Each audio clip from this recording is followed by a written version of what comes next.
नमस्कार दोस्तों, स्वागत है आप सभी के अपने YouTube चैनल क्रिएटिंग सक्सेस पे। और मेरा नाम है विजय और मैं आप लोगों को एसएससी इंग्लिश का कंप्लीट प्रिपरेशन अपने इस चैनल पे कराता हूँ। तो जैसा कि मैंने आप लोगों से प्रॉमिस किया था कि मैं आप लोगों के लिए कंप्लीट इंग्लिश का जो सिनोनिम्स होते हैं उसका एक सीरीज स्टार्ट करने वाला हूँ। तो उसी सीरीज का आज ये पहला क्लास है जिसमें हम लोग कुछ इंपॉर्टेंट वर्ड्स देखेंगे। मैंने आप लोगों से ये भी कहा था कि हम लोग हर दिन लगभग 5 से 10 वर्ड देखेंगे और हर एक वर्ड के लिए लगभग 4 से 5 सिनोनिम्स हम लोग देखेंगे। इस तरीके से अगर हम लोग बात करें तो प्रत्येक दिन लगभग 40 से 50 वर्ड हम लोग सीखने वाले हैं, जो कि आप लोगों के एसएससी के एग्जामिनेशन में, चाहे वो आपका एमटीएस हो, सीएचएसएल हो, सीजीएल हो, उन सब में काफ़ी ज़्यादा हेल्प करेगा।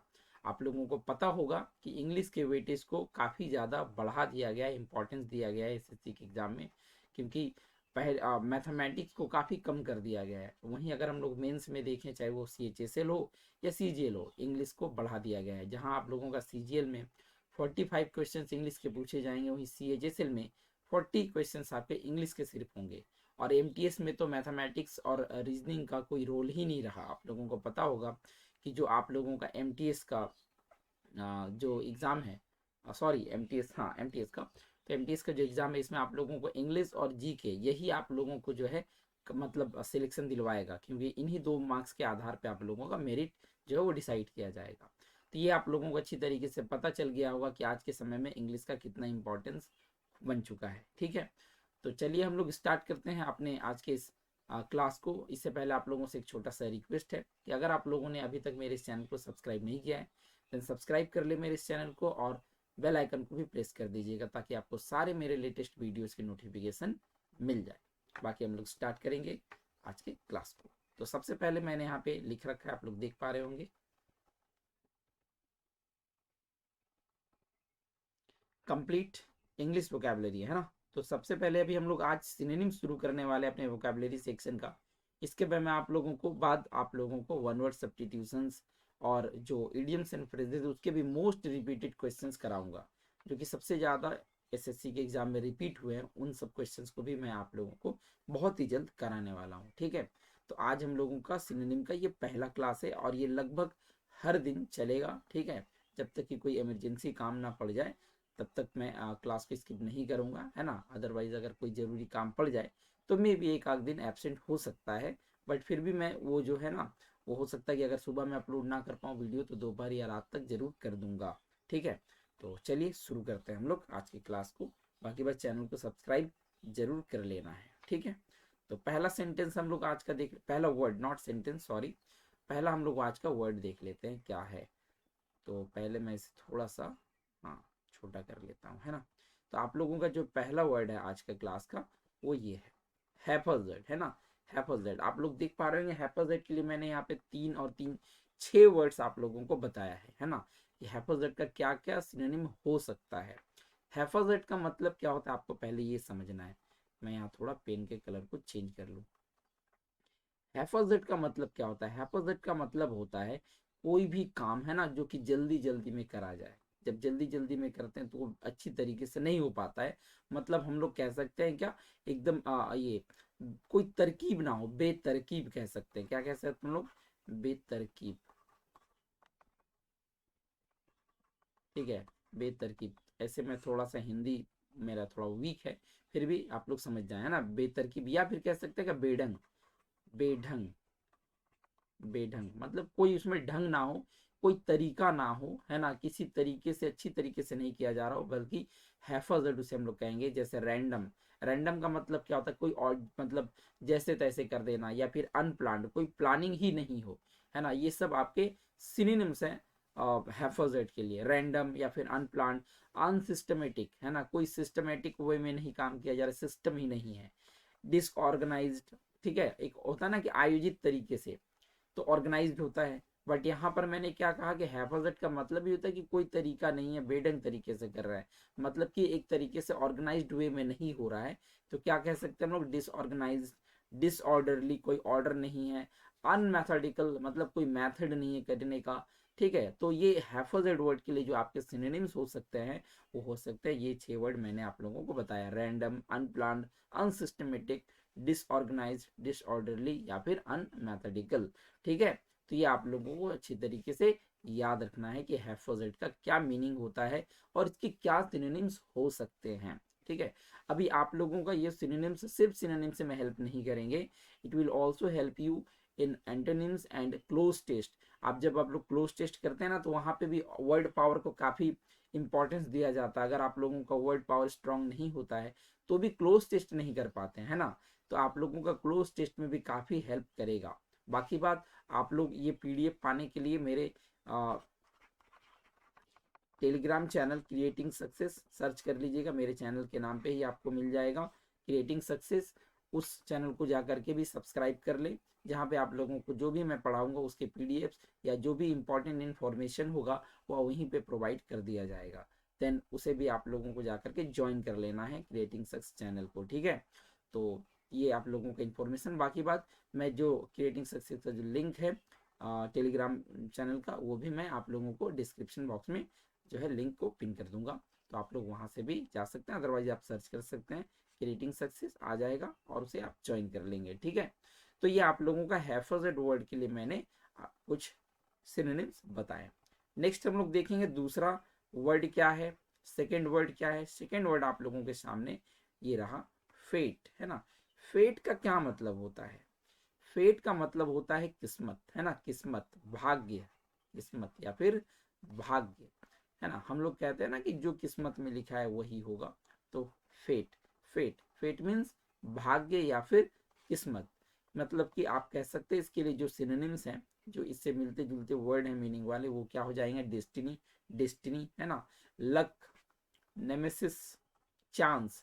चांस जैसे बोलता है ना कि जो, मतलब चांस का मतलब क्या होता है? लक जैसे बोलता है ना, गेम ऑफ चांस, मतलब गेम ऑफ लक, है ना। मतलब वहां पे किसी तरीके का स्किल नहीं, जैसे कि अभी आप लोगों का ड्रीम इलेवन जैसे जो ये गेमिंग एप्स है, इसको लेकर के बहुत ज़्यादा चर्चा में ये सब रहे थे कि इसे बैन कर देना चाहिए, है ना। जो आप लोगों को पता होगा ना ड्रीम इलेवन, तो वो एक्चुअली में उसको बैन नहीं किया गया कोर्ट की तरफ से। क्यों? क्योंकि उसे कहा गया कि it is a game of skill, not game of chance और गेम ऑफ ये क्या कहते हैं, लक। मतलब ये लक का खेल नहीं है, भाग्य का खेल नहीं, यहाँ पे स्किल आपको लगाना पड़ता है, अपना दिमाग यूज करना पड़ता है, इसी वजह से we can not ban it. तो आप लोगों को यहाँ पे समझना है कि क्या वहाँ पे ये बात था। जस्ट ये मैंने आप लोगों को याद रखने के लिए उस बात को एक्सप्लेन किया, है ना। बाकी बात आपको समझना है कि चांस का मतलब ही होता है लक, है ना, किस्मत। मतलब कोई स्किल की जरूरत नहीं, बल्कि वो चांस लग गया तो लग गया, अदरवाइज नहीं तो नहीं। या फिर आप कह सकते हैं डूम, ये डूम काफी इंपॉर्टेंट है ना, डूम आपको याद रखना है। बाकी आप लोगों को लक पता होगा, चांस भी समझ जाएंगे, नेमेसिस आपको ध्यान से याद रखना है, डेस्टिनी भी बहुत लोगों को पता होता है ना। तो फेट के लिए ये मैंने 5 वर्ड्स आपको सिनोनिम के तौर पे बताया। पहला डेस्टिनी, दूसरा लक, तीसरा नेमेसिस, चौथा चांस और पांचवा डूम। आई होप आप लोगों को समझ में आ गया होगा। ठीक है, इसे आपको मेमोराइज कर लेना है अच्छी तरीके से। नेक्स्ट हम लोग देखेंगे तीसरा वर्ड क्या है। The third word is abandon. Abandon का मतलब क्या होता है? अबांडन का मतलब होता है त्यागना। क्या होता है? त्यागना, है ना, त्यागना, या फिर कह सकते हैं छोड़ देना। ओके, छोड़ देना, छोड़ देना, ठीक है, छोड़ देना। सपोज आप किसी घर में रह रहे थे, लेकिन उसको वो क्योंकि बहुत पुराना हो गया था तो उस घर को छोड़ दिए और कहीं और रहने के लिए मान लीजिए चले गए, या उस घर को, या फिर आप कहीं और चले गए उस घर को छोड़ करके, त्याग करके, तो आप क्या कहेंगे? I have abandoned that house. ठीक है, तो यहाँ पे हम लोग कह सकते हैं अबांडन, सेकेंड फॉर्म ऑफ अबांडन। ठीक है, तो अबांडन का मतलब क्या हुआ? त्यागना। जैसे इसका हम लोग कह सकते हैं डिजर्ट। डिजर्ट का मतलब आप लोगों को ये पता होना चाहिए, इसका मतलब नाउन के तौर पे जब हो तो वो होता है मरुस्थल, है ना, मरुस्थल। ठीक है, या रेगिस्तान जिसे हम लोग कहते हैं। बट अगर इसे वर्ब के तौर पे यूज किया जाए तो इट मीन्स छोड़ देना, त्याग देना, है ना। डिजर्ट का मतलब क्या होता है? त्याग देना। उसके बाद अगर बात किया जाए लीव, लीव मतलब आप लोगों को पता है, छोड़ देना। रिनाउंस का मतलब भी होता है क्या? रिनाउंस का मतलब भी होता है त्याग देना या छोड़ देना, रिनाउंस। और एक होता है डिनाउंस। डिनाउंस का मतलब होता है नाम खराब करना, बदनाम करना। ठीक है, बदनाम करना, समझ आए अब आप? डिफेम करना। लेकिन रिनाउंस का मतलब क्या होता है? रिनाउंस का मतलब होता है छोड़ देना, त्याग देना। और क्या हो सकता है? रेलिंक्विश, क्या हो सकता है, रेलिंक्विश। रेलिंक्विश का मतलब भी त्याग देना या छोड़ देना। तो अबांडन के लिए जो हम लोग सिनोनिम्स देखेंगे वो क्या आता है, डिजर्ट, लीव, रिनाउंस और रेलिंक्विश, ठीक है, रेलिंक्विश। तो ये काफी इंपॉर्टेंट वर्ड्स हैं, आप लोगों को अच्छी तरीके से याद रखना है ना। नेक्स्ट वर्ड हम लोग देखेंगे, next word is replicate. Replicate ये काफी चर्चा में रहा था जब आप लोगों का कोरोना फैला था, है ना, कोरोना फैला था तो कहा गया था कि कोरोना वायरस जो है ना वो अपने आप को किसी के शरीर में जब चला जाता है तो इट रेप्लिकेट इटसेल्फ, अपने आप को रेप्लिकेट करना शुरू कर देता है। मतलब क्या करता है ना, वो 1 से 2, 2 से 4, 4 से 6, ऐसे मतलब 4 से 8, वो अपने आप को रेप्लिकेट करने लगता है, कॉपी करने लगता है। क्या करने लगता है, कॉपी करने लगता है ना, अपना क्लोन बनाने लगता है, ठीक है ना, क्लोन बनाने लगता है, अपने आप को डुप्लीकेट करना शुरू कर देता है। तो रेप्लिकेट का मतलब क्या हुआ, रेप्लिकेट का मतलब होता है दोहराना अपने आप को, है ना, अपने आप को दोहराना। तो उसके लिए हम लोग जो वर्ड्स देखेंगे सिनोनिम के तौर पे, it will be clone, duplicate या इमिटेट, है ना, इमिटेट करना, रेप्लिकेट, ठीक है। तो आप लोग कॉपी भी कह सकते हो आप ना, आप कॉपी भी कह सकते हैं, कॉपी, है ना, अपने आप को कॉपी करना, ठीक है, जेरोक्स कॉपी बोलते हैं ना, तो अपने आप को कॉपी करते चले जाना, वो होता है रेप्लिकेट, ठीक है, रेप्लिकेट। नेक्स्ट वर्ड हम लोग देखेंगे क्या है, नेक्स्ट वर्ड है 5, ये है आप लोगों का कॉम्प्रीहेंड। कॉम्प्रीहेंड, कॉम्प्रीहेंड, कॉम्प्रीहेंड का मतलब होता है समझना, क्या होता है, समझना, ठीक है, समझना। ये थोड़ा सा मैं अच्छे तरीके से लिखूं, कॉम्प्रीहेंड है समझना, ठीक है। तो समझना होता है कॉम्प्रीहेंड का, तो उससे हम लोग क्या कहेंगे, अंडरस्टैंड। ग्रेस्प, ये काफी इंपॉर्टेंट है ना, ग्रेस्प, ग्रेस्प। एप्रीहेंड का मतलब ऐसे क्या होता है ना, अंदाजा लगाना, है ना, आशंका करना, लेकिन इसका मतलब भी क्या होता है, जब आपको समझ में आएगा तभी तो आपको आशंका होगा ना, तो एप्रीहेंड भी कह सकते हैं। रिकॉग्नाइज, पहचान लेना मतलब समझ लेना। नो मतलब जानना, मतलब कि एक तरीके से पहचानना, है ना। तो ये आपको इसमें जो इम्पोर्टेंट होगा या जो आप लोगों को हो सकता है नहीं पता होगा, ठीक है, तो ग्रेस्प है ना, ग्रेस्प और एप्रीहेंड, इसे आपको याद रखना है। अगर पता है देन बहुत अच्छी बात है, अदरवाइज आपको फोकस करना है इन वर्ड्स पे, क्योंकि अंडरस्टैंड तो सभी को पता होता है ना। तो कॉम्प्रीहेंड का मतलब समझना हुआ, इसके लिए जो सिनोनिम हो जाएंगे वो है ग्रेस्प, एप्रीहेंड, रिकॉग्नाइज, नो या फिर अंडरस्टैंड। नेक्स्ट वर्ड हम लोग देखेंगे नंबर 6, नंबर 6 वर्ड ये है ब्रीच। ब्रीच, ब्रीच का क्या मतलब होता है, ब्रीच का मतलब होता है तोड़ना, है ना, तोड़ना, तोड़ना। अब ब्रिज का मतलब तोड़ना, तो यहाँ पे अगर आप लोग क्या सोच रहे होंगे, किसी भी ठोस चीज को तोड़ना, क्या नहीं, उस चीज में हम लोग ब्रिज का यूज नहीं करेंगे, है ना। बाकी आप कहेंगे ब्रेक, ब्रेक तो यहाँ पे दिया हुआ है, तो देखिए ब्रेक का मतलब सिर्फ किसी भी कठोर चीज को, हार्ड चीज को ब्रेक करना ही नहीं होता है ना। जब हम लोग रिलेशन वगैरह तोड़ते हैं तो वहाँ पे भी तो हम लोग कहते हैं ना ब्रेक विथ, ब्रेकअप विथ, ठीक है, तो या ब्रेक विथ। तो ब्रेक का मतलब सिर्फ कठोर चीजों को, हार्ड चीजों को तोड़ना नहीं होता है ना। तो ये आप लोगों को याद रखना है। तो जैसे कि लॉ वगैरह, कानून तोड़ना तो ब्रेक हम लोग कहते हैं ना, तो उसको हम लोग क्या कहेंगे, ब्रीच। ब्रीच, ब्रीच का मतलब तोड़ना, लाइक अगर आप कानून तोड़ते हैं तो this is the breach of law, है ना, मतलब कानून तोड़ना हुआ, ये कानून को तोड़ना, भंग करना। तो उसको हम लोग क्या कहेंगे, वायलेट। वायलेट है ना, मतलब वायोलेशन, है ना, वायलेशन। समझ आया बात। अभी सवाल आपका आ रहा होगा कि इसका मतलब तो होता है हिंसा, है ना, क्या होता है इसका मतलब, इसका मतलब होता है हिंसा, ठीक है। लेकिन हिंसा मतलब क्या, कहीं ना कहीं आप कानून को तोड़ रहे हैं तो ही तो हिंसा हुआ ना। सिनोनिम का मतलब क्या, उससे थोड़ा भी मिलता जुलता अगर वर्ड है तो वो सिनोनिम इसका हो सकता है ना। बाकी आपको 4 ऑप्शंस अगर प्रोवाइडेड है तो उसमें जो मोस्ट क्लोजेस्ट वर्ड होगा उसको ही हम लोग चूज करेंगे एज सिनोनिम, ठीक है। जो बेस्ट एक्सप्रेसिंग वर्ड्स होंगे हम लोग कहते हैं, उसे ही हम लोगों को चूज करना होता है एज सिनोनिम। तो ये आप लोगों को याद रखना है, ठीक है। तो ब्रीच मतलब क्या होता है, तोड़ना। तो कानून वगैरह तोड़ना, तो हम लोग कह सकते हैं breach of law, like violation. उसके बाद हम लोग क्या है, कॉन्ट्रावेंशन, है ना, कॉन्ट्रावेंशन का मतलब भी हो सकता है तोड़ना। ब्रेकिंग आप सभी को पता होगा, एक और वर्ड है रप्चर, है ना, रप्चर का मतलब भी होता है तोड़ना। तो वायलेशन आप सभी को पता होगा, ब्रेकिंग भी पता होगा।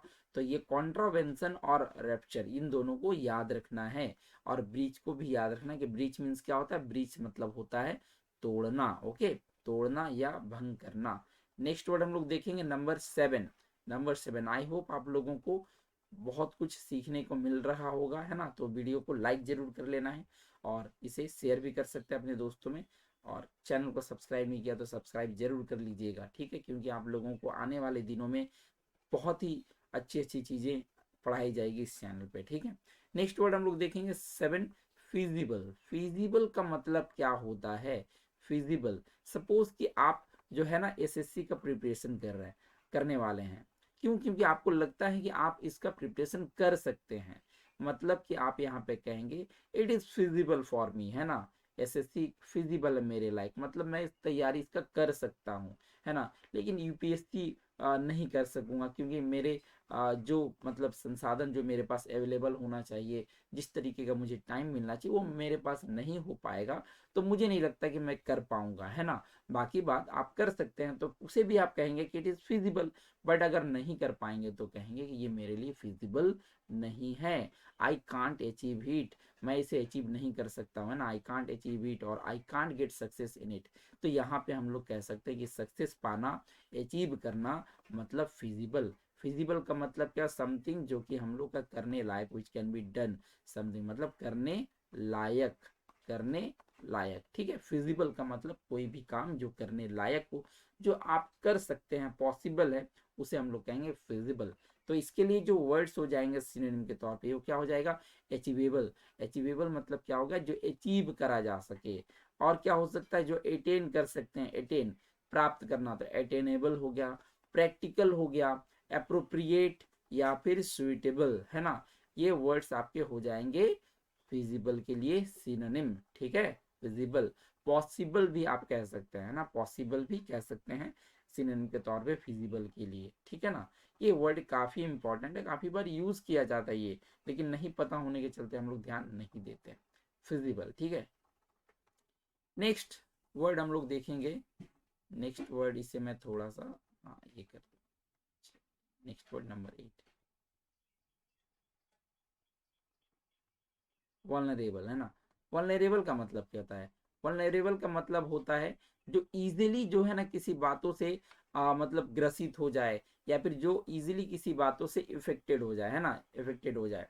कुछ भी अगर बोलें और वो तुरंत उस बात को अपने दिल पे ले ले, मन पे ले ले, तो उसे हम लोग क्या कहेंगे? He is vulnerable, he is vulnerable, है ना। क्यों? क्योंकि किसी भी बातों को तुरंत अपने दिल पे ले लेता है, तुरंत अपने जो है मन में ले लेता है ना, दुखी हो जाता है। तो उस तरह के इंसान को हम लोग क्या कह सकते हैं? कह सकते हैं वल्नरेबल है वो, है ना, सेंसिटिव है। क्या है? सेंसिटिव है। तो उसको हम लोग कह सकते हैं एट रिस्क, है ना, एट रिस्क, एंडेंजर्ड, है ना, खतरे में, अनसेफ, सेफ नहीं है वो, अनप्रोटेक्टेड, सेंसिटिव, या फिर ससेप्टिबल। ससेप्टिबल, जो ज्यादा आप लोगों को वल्नरेबल या फिर जो पूछे जाते हैं वो है ये ससेप्टिबल। ये काफी बार पूछा जाता है, ये मैंने खुद देखा है, काफी बार ये वर्ड पूछा गया है, ठीक है, ससेप्टिबल। और ये एंडेंजर्ड तो आप लोगों को पता होगा, जो खतरे में हो उसे हम लोग क्या कहते हैं? एंडेंजर्ड, ठीक है, एंडेंजर्ड। तो ये आपको वल्नरेबल के लिए याद रखना है, वल्नरेबल। नेक्स्ट वर्ड हम लोग देखते हैं क्या है? प्रॉन। प्रॉन,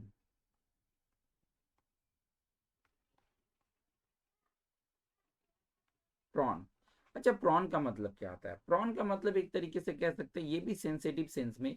प्रॉन का मतलब ना कि जो आसानी से किसी भी चीज से ग्रसित हो जाए, ये भी हो जाएगा प्रॉन, है ना। जैसे कि तुरंत किसी बात से उसको फर्क पड़ता है, तो इसको हम लोग प्रॉन के लिए वल्नरेबल भी कह सकते हैं। तो ये देखा जाए ना तो वल्नरेबल के लिए सिनोनिम ही हो जाएगा प्रॉन।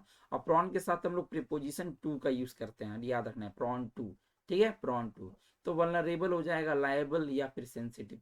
तो ये उसी वर्ड से संबंधित है, आपको याद रखना है, प्रॉन टू, ठीक है। Prone, vulnerable, sensitive. और लास्ट वर्ड आज के क्लास का हम लोगों का, ये लास्ट वर्ड है ना, आज के क्लास का लास्ट वर्ड हम लोग देखेंगे, वो है प्रोफाउंड। प्रोफाउंड का मतलब क्या होता है? गहरा, है ना, गहरा, गहरा, गहरा, डीप, बहुत ज्यादा गहरा, गंभीर भी कह सकते हैं, गंभीर, है ना, कोई व्यक्ति बहुत गंभीर है, या फिर बहुत बोलते हैं ना कि बहुत गहरा सोच है उनका, प्रोफाउंड थिंकिंग, ठीक है, डीप थिंकिंग।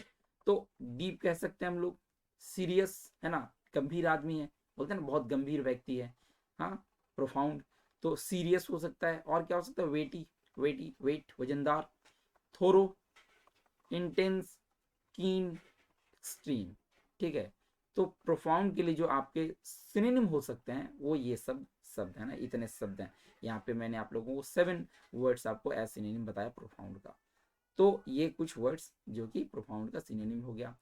तो आज के क्लास का हम लोगों का 10 वर्ड्स हो गया, जिसमें अगर हम लोग देखें तो लगभग हमको जहाँ तक लगता है कि लगभग 50 प्लस वर्ड्स जो कि आप लोगों ने सीखा है ना, क्योंकि हर एक वर्ड के लिए लगभग 5 से ज़्यादा ही वर्ड्स मैंने सिनोनिम के तौर पे बताया। कुछ ही एक वर्ड्स थे जिसके 4 या फिर 3 थे, है ना, अदरवाइज तो 5 से प्लस ही था। ठीक है, तो एवरेज में हम लोग देखें तो 50 प्लस वर्ड्स आप लोगों को आज के इस क्लास में सीखने को मिला। ठीक है, तो मिलते हैं हम लोग जल्द दूसरे वीडियो में कल, जिसमें मैं आप लोगों को आगे और भी इसी तरीके के इंपॉर्टेंट वर्ड्स बताऊंगा। ठीक है, और आज रात में जो है मैंने वन वर्ड सब्स्टिट्यूशन और इडियम्स एंड फ्रेजेस जो कि एमटीएस के सॉरी एमटीएस नहीं सीएचएसएल 2022 में आप लोगों को आया था, उसका पूरा जो कंप्लीट सीरीज है वो मैंने कंप्लीट करा दिया है, जिसमें मैंने आप लोगों को टोटल जो वन वर्ड सब्स्टिट्यूशन सीएचएसएल 2022 में पूछा गया है वो करा दिया है। इडियम्स एंड फ्रेजेस पूछा गया वो भी 2 वीडियोज में मैंने कंप्लीट करा दिया है। ठीक है, आगे मैं देखता हूँ कि और क्या इंपॉर्टेंट हो सकता है वो मैं आज कराऊंगा। ठीक है, तो उन वीडियोस को अगर आप लोगों ने नहीं देखा है तो जा करके उन वीडियोस को आप लोग देख लें, क्योंकि आपका अगर एमटीएस का एग्जामिनेशन है तो फिर आप लोगों का काफ़ी ज़्यादा रिपीट हो सकता है वन वर्ड सब्स्टिट्यूशन या फिर ईडियम्स एंड फ्रेजेस एमटीएस में भी। इस वजह से वो वीडियोस आप लोगों के लिए काफ़ी ज़रूरी है। ठीक है, तो उसे देख लेना है। तो मिलते हैं हम लोग जल्दी। आज के वीडियो को देखने के लिए आप सभी का बहुत बहुत धन्यवाद।